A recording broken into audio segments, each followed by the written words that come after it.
Näme üçin Türkmenistanda paraxorluk ösen sebäbi halkyň para berýänligi däl-de hökümet işgärleriniň öz wezipesini ulanyp halky para bermäge mejbur edýärliginde.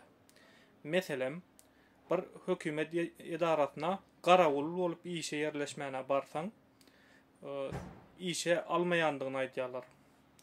Soňra sen tanış tapýanda 100-150 milyon pul berýän, ondan soň seni iş alýarlar. Soňra da haýwat atyp gedýärler, işden çykarar diýip. Ýa-da okuw ýermek üçin barsaň, seni egzaminden ýetkäler. Her türlü ýollar bilen. Sebäbi sen pul bermediň. Bermel puluň bolsa ummasyz, kän.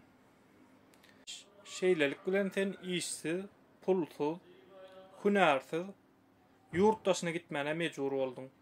Ýurtdaşynda seni az pula, köp sagatly işlere, hap işlerde işledýärler.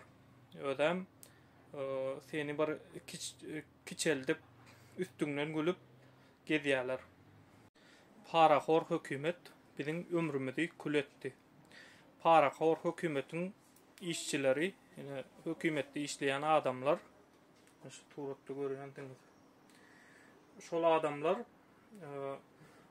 arkamda dağ var, arkadagym var diýip şoňa daýanyp, şol edýän haramlyklaryny rahat edýärler. Sag bolun watandaşlar.